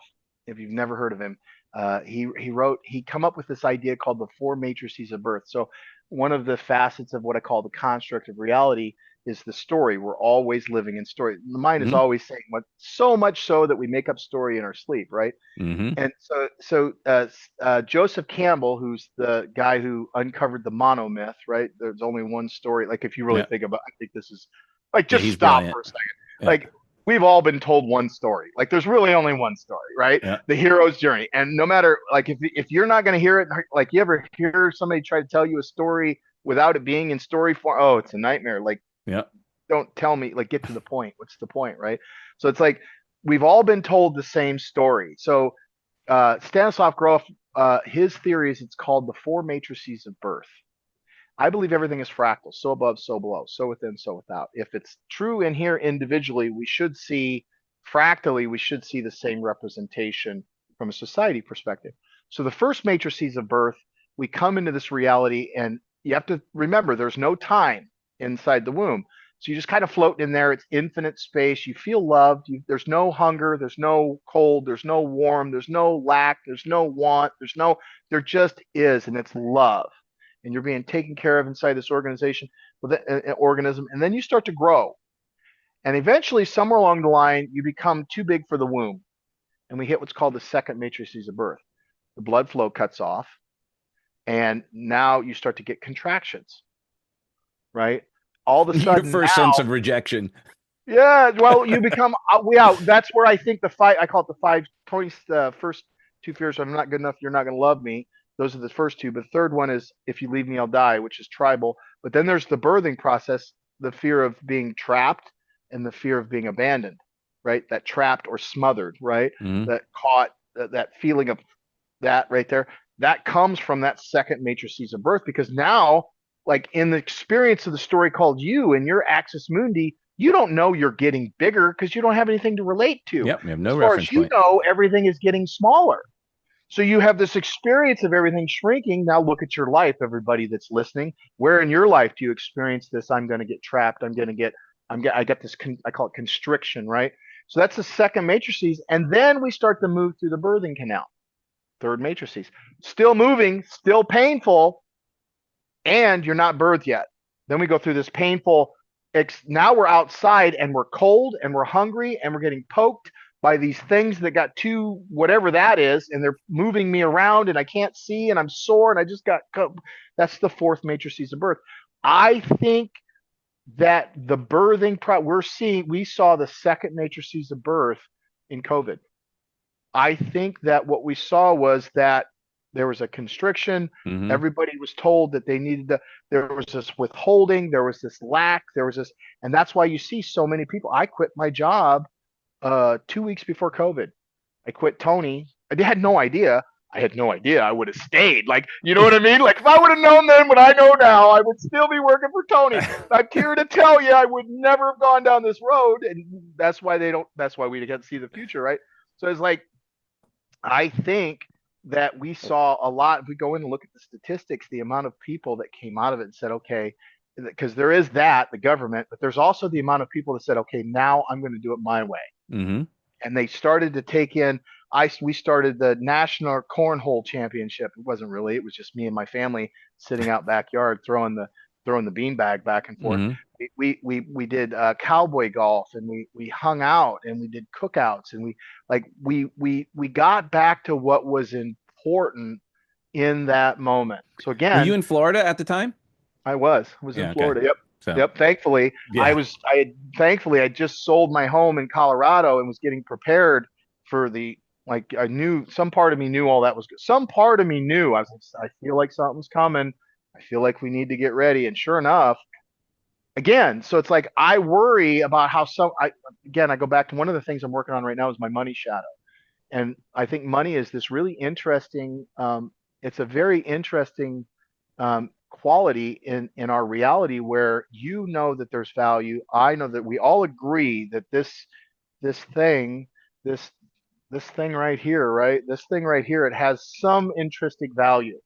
Now we have all kinds of personalized meaning to it, right? On what that's evil, it's this, it's that. We got all It's that, but just a we tool. It's all energy. agree, yeah, right. But we all agree that it has some value. Everybody. Hmm. And so now we all have this thing floating out there that we now project onto it. And so I'm going through my money shadow, and I suppose the shadow that I project onto money would be a deeper way of doing it. And I found that there is a part of me that I can't believe I'm saying this on can't believe I'm saying this on a podcast, right? But there is a part of me that is just incapable of seeing the value that I bring, and a deep yearning to know that I have that value. And when I sit in that, if somebody is in shadow and the narcissist, the people that have somebody that does not have any capability of seeing the value that I bring to them, it's like Jerry Maguire. You complete me, because now I have somebody that no matter what I do, it's going to validate a core belief that Hmm. I don't want to have, but I don't want to face. What you And resist so, persists. yes. And what interestingly happens is as soon as I do the work to let go of this, somehow that person that I've needed to not see my value so that I could go, see me, see me, see me, and they're blind. They don't have any eyes. It's Hmm. not their fault. I've put them in a position where I want you to judge me based upon something you can't judge. And so now I'm going, why can't you see me? And they don't have eyes. And I'm holding on this. As soon as I let go of this, they're gone. How did that happen? Where do we begin and end? What was that? Like, and that's the beauty of the work that I do. We get to the point to where it's like you're going to start to ask, what are the odds? Hmm. What are the odds that you start doing this and then that happens? We had a gal, we did a shadow ceremony on Sunday. We did this thing called the well, and we do a thing called a collective or a generational shadow. We take a look at what handing off generational shadow looks like.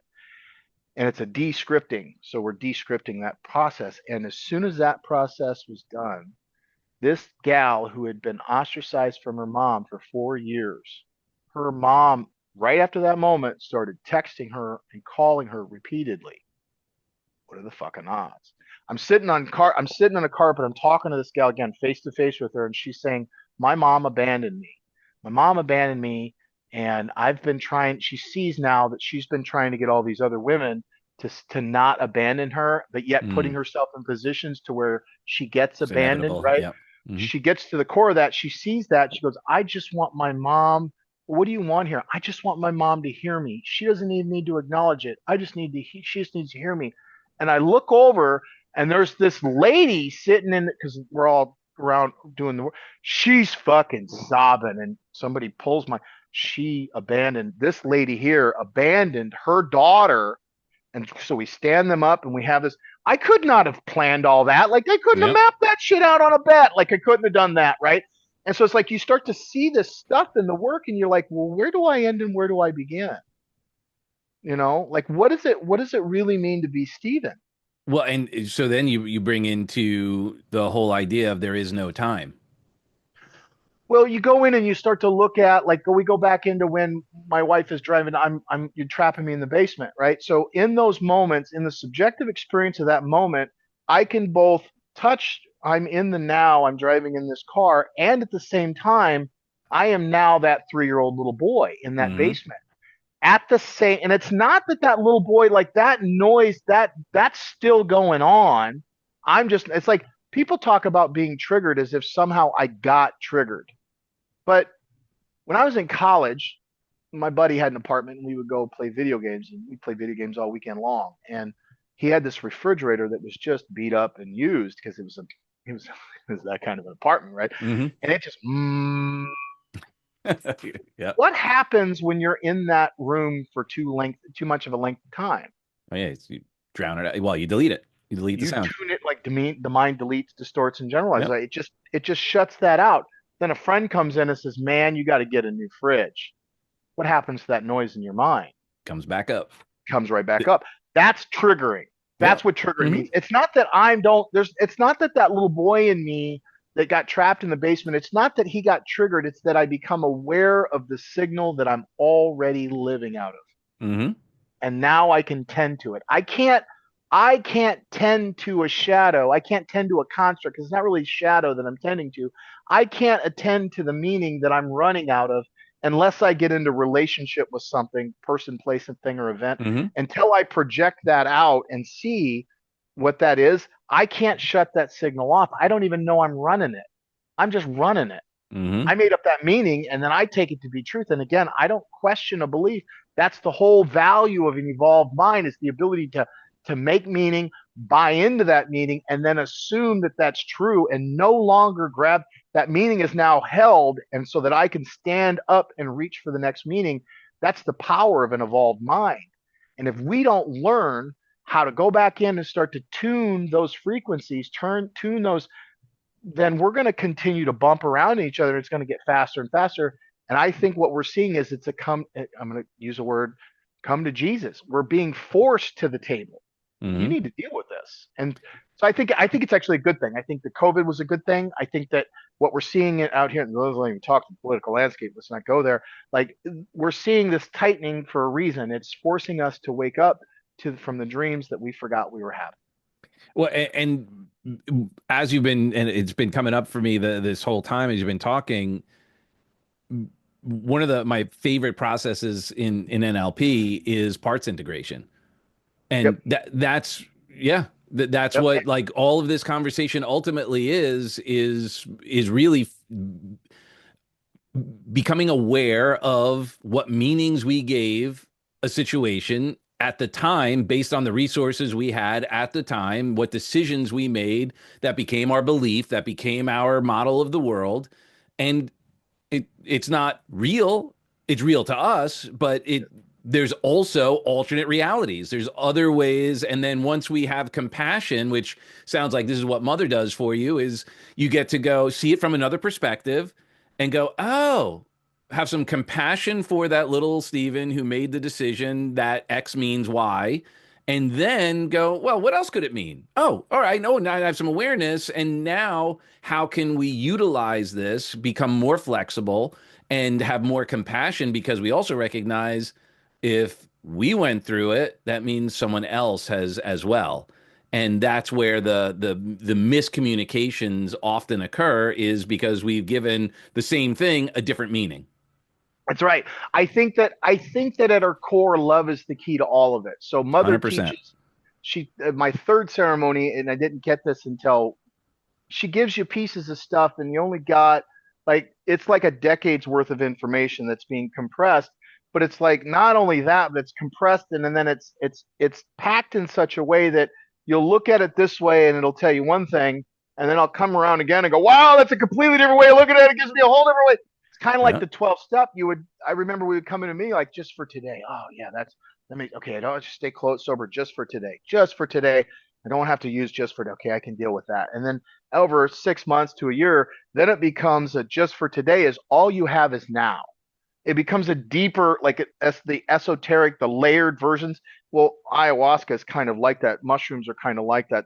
They give you a lesson that you're not going to get the whole lesson today. It's going to take you. That's why integration is so, I think, vital, because it's Hmm. going to take you decades to unpack all that. So she told me, love is the key. Love is the Rosetta Stone. Love is the all.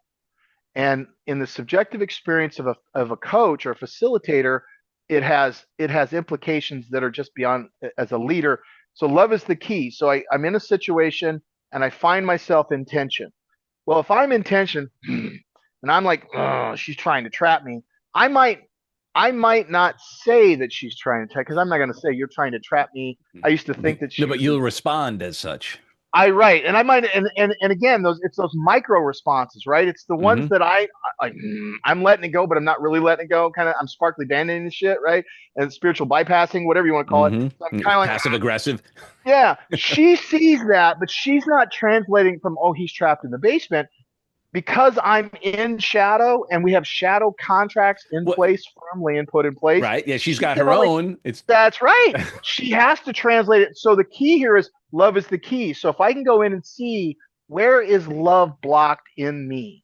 So we've built a society where we are consumers programmed to be, or creators programmed to be consumers.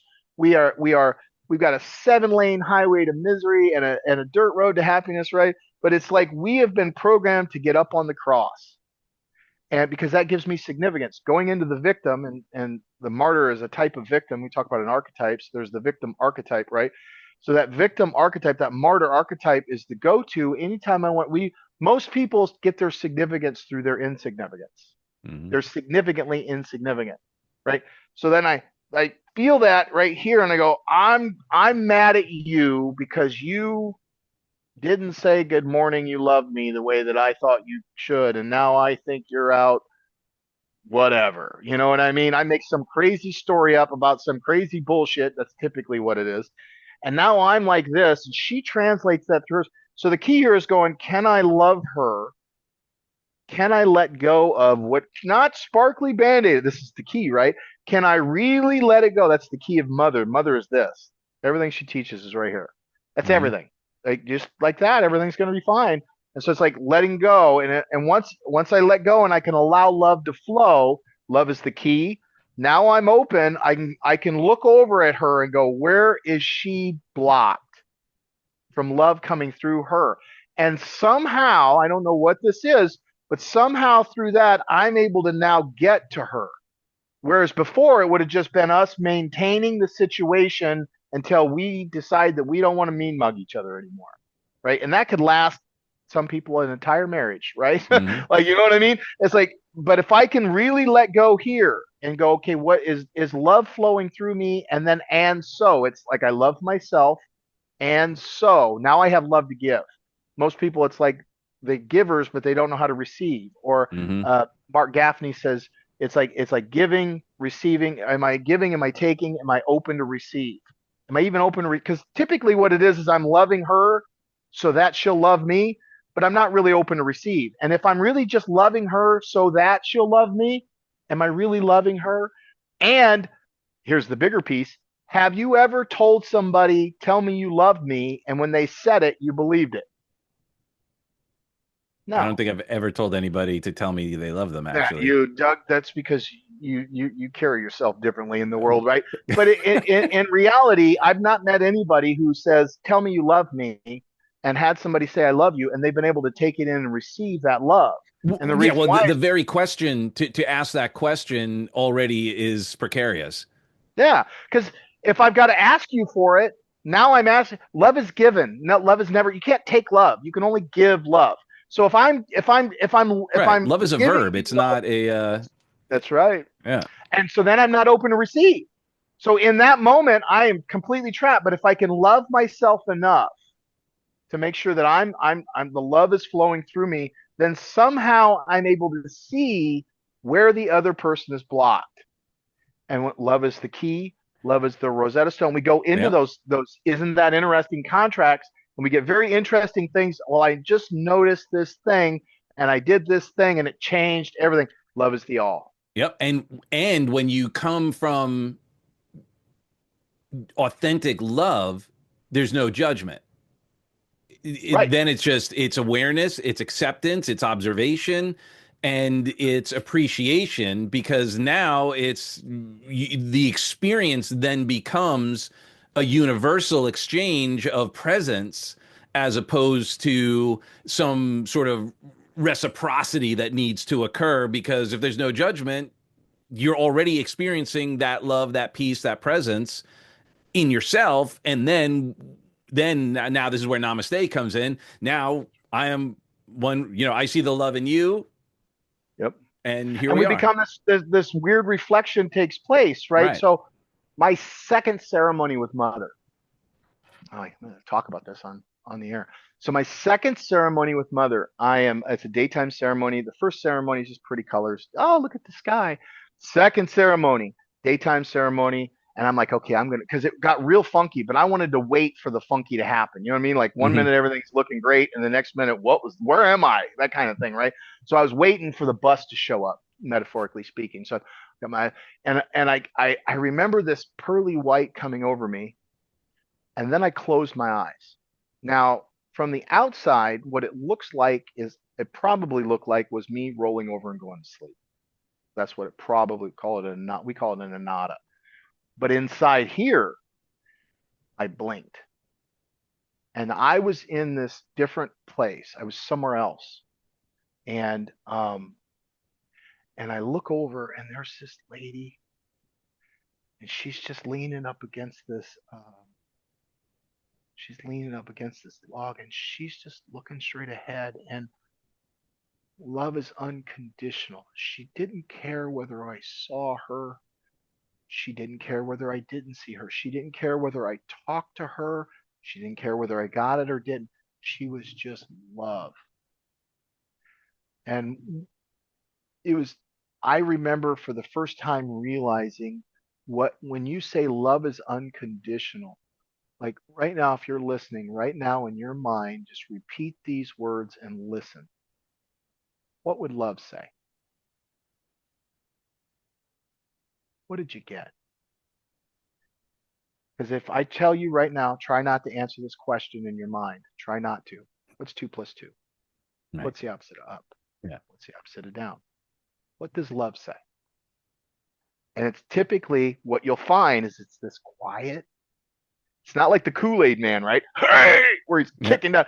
It's this quiet, still part of us that doesn't care whether we acknowledge it, doesn't care whether we hear it. And in our world, everything is so loud that I can't hear that quiet, still voice. And if I just give myself permission to believe and assume that it's there, and whatever that lesson is for you, whatever you heard, do that.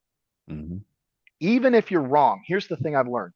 If I follow love, if I come from that space of love, even if I'm wrong, I'll be able to say I'd be able to apologize because like you said, I'm sorry. That was pure love. I'm so sorry. Here's what I really meant, right? I Hmm. can clean it up.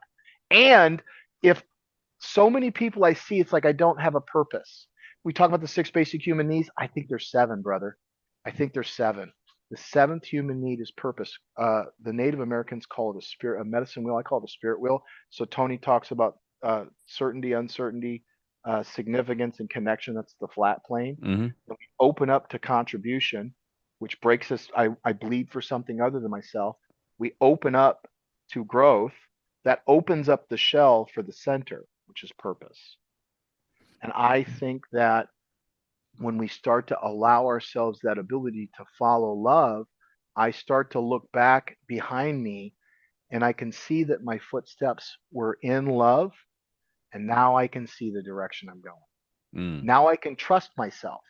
But if I come from fear, if I'm in the vehicle of fear and I make a decision based upon what I don't want to happen, a tree falls the way it leans, and a consciousness takes on the shape of any container you put it in. If I put it in fear, it's going to be, if I'm problem, I call it the compass. If I'm focused on fear, I solve this problem, my mind is naturally going to look for the next problem because that's the way it's structured. Hmm. But if I can come from love and I can give myself 10, 15 steps in love, I can look back and go, I now know what it means to come from love because I've done it enough to know. And again, you can't give that to anybody. You can't, those Right. neurons can't connect any other way but to go in and go, what would love say? And I'll hear people, I don't know that that's real. Again, what is real? Like Yeah. at the end According of the to road, what? why Right. are you not listening? And you'll see that the part of them that the weight of the resistance to believing in love and the resistance to hearing whatever that message is typically the same as their ability the feeling that they're not lovable. Hmm. It it's oddly enough, you weigh it, it's like, oh, that's the same. Okay, well, then you need to let go of the judgment that somehow you're not lovable and you're going to be able to hear that message. Or learn to trust that message, and then you're going to learn that you're lovable. It burning the candle on both ends, right? Hmm. And it's amazing that when we follow the teaching, because all I did was Tony started pointing, and I just kept walking. Like it just kept walking, and all roads lead to Rome, and it's like I'm running into. It's all love at the end of the road. It's at the bottom of it. It's all what we're looking for here is love. That's at the core with a God. That's really love Hmm. at the end. Well, That's I was that's what it going to say, like, another way of saying let go and let God could be let go and let love. There you go. There you Let go. love rule. Lenny Kravitz gave it away.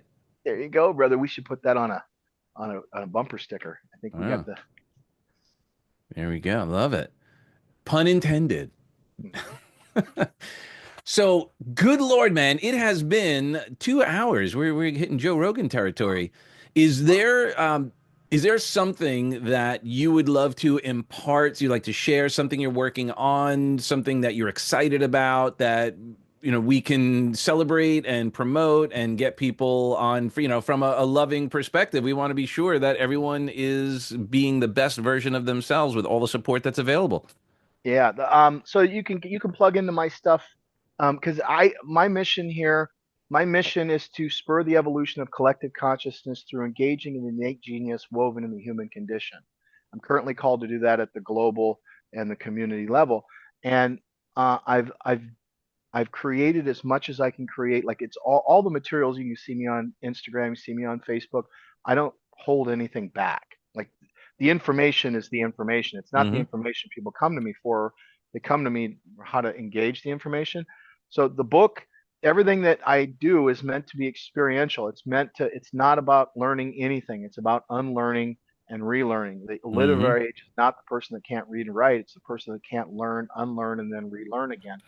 So this book is meant to be a journey. When you pick it up, it's 270 pages. It's not a book just to write a book, right? It's a book because they just mother kept shoving down the throat exactly what it was I asked for, and I just kept walking in this direction. But it's meant to take you on a journey. So if you're a reader, pick up this book, Turning Within. It's a great book. If you're not a reader, I've got an app. You go in and you search for shadow work app. You go in to search for mental cleanse. You're looking for what they call the Metatron. I call it the construct. Looks just like that. It's got a 30-day mental cleanse, which operates at the plot or the narrative level. It's got an introduction to shadow work. Very soon, I'll have an introduction to Turning Within. I'll have the workbook will be digital in format.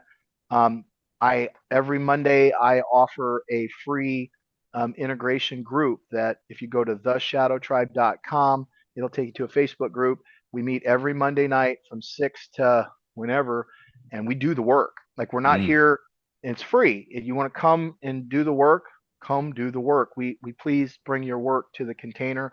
We learn. We call the person that brings the work the teacher, because again, we don't have any answers. The Hmm. answer comes from the person doing the work, and we all get a piece of insight from that. So that's Monday night. I have coming up here. This probably won't be out. October, the first week in October, I have a thing called Shadow Ceremony. Do it about every quarter. That's an intensive. We're gonna go in the cave you most fear to enter to find the shadow. We're gonna go past the shadow, and we're gonna connect you to your axis mundi, that sacred well where stuff comes through, so that you can start to navigate from a center perspective, so that you can start to make meaning that serves you. I have tried to remove every possible reason. If you want to get a hold of me, you want to work on plant medicine, that's a whole different conversation. That's a private conversation that needs to be handled offline, kind of thing, because Hmm. we're just not there yet. I've tried to remove every block possible to get people to understand that this isn't something that, like, Aubrey Marcus has got a book out. He's coming out, same thing. Mark Gaffney just wrote a book, same thing. Like this is not an idea that Steven's got this idea, and it's no, this is what's coming. Hmm. So I look forward to the opportunity to work with anybody to learn and to be taught, right? But I've given as many ways as I can think of to get to this work. And if you don't do it with me, find a way, because we don't have to live I think that we don't have to continue to live asleep. I think that our current society is built, it's kind of like we're driving a car, but we're looking through the rearview mirror. It's like we're Hmm. backing up and we're constantly judging where we're going by where we came from. And that worked great when we were pulling out of the driveway. We're going down the interstate now, and it's Yep. time to start to look forward. It's time to evolve our understanding. It's not that you're not good enough, it's that you're more powerful than you could possibly know. Amen, brother. What was that? Marianne Williamson said, the greatest fear is that we're powerful beyond measure. Yeah, our Something. greatest fear is not that we're inadequate. Our greatest fear is that we're powerful beyond measure. Yeah. It's it sells a lot of tickets in our industry, right? That saying, when you say that to somebody, it sells books. It puts butts in the sheets. But I think it's the end of that poem when she says, "When I am liberated from my fears, my presence automatically liberates others." Mm, I think that that's the that's our part. purpose. Yeah, that's the part. It's like grab a shovel, the only way out is through. We're all here, and if you're here, if you're listening to this and somehow you believe that you don't belong wherever you're at, you're right where you need to be to have the experience that you really want to have. You are the creative force, the peak creative force in your life. You're right who you need to be and where you need to be. You are the medicine that you've been waiting for. The question is do you understand what that looks like? Amen. And our goal, our mission is to continue to raise awareness so that people can have that epiphany, that they can have that appreciation, the recognition of the divine nature that they are and how important they are to each of us. That no one is more important than another, no one is more special than another. It's our role from a leadership perspective is to celebrate that in others, celebrate the differences and the similarities, and honor who they are, and thus make it possible for others to do the same by simply leading by example, to lead with love, servant leadership. And I can't thank you enough for. I'm glad it's so funny. I'll just share Heidi's like what research did you do before Tom? I mean, I know for years. I I want this to be an organic conversation and allow it to be guided, not to be manipulated. So I came in with complete openness, allowing this to go where it went, and I believe it went exactly where it went. And I thank you so much for your vulnerability, for your transparency, for your leadership, by leading by example and creating a space for others to do the same. I love you for who you are and who you aren't.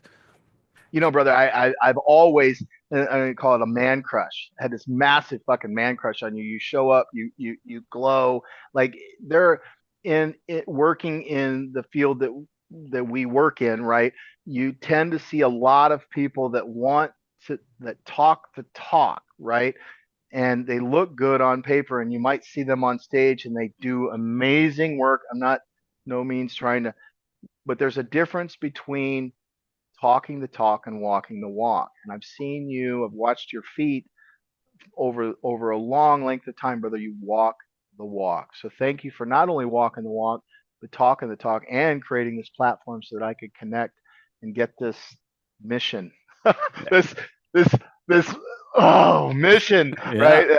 right, farther down the road. So thank you very much, brother. I Well, thank love you. you. My hallucination is this is just the beginning of more opportunities for us to make things happen because I'm also all about collaboration. I believe that no one's a competitor, they're collaborators, even if it is competing. Absolutely. But this has been an absolute pleasure and blessing, and I am so excited to see where this all takes us. Same here, brother. Same here. All right, brother. You have a great day. You rock, brother. Appreciate you. See ya. Later.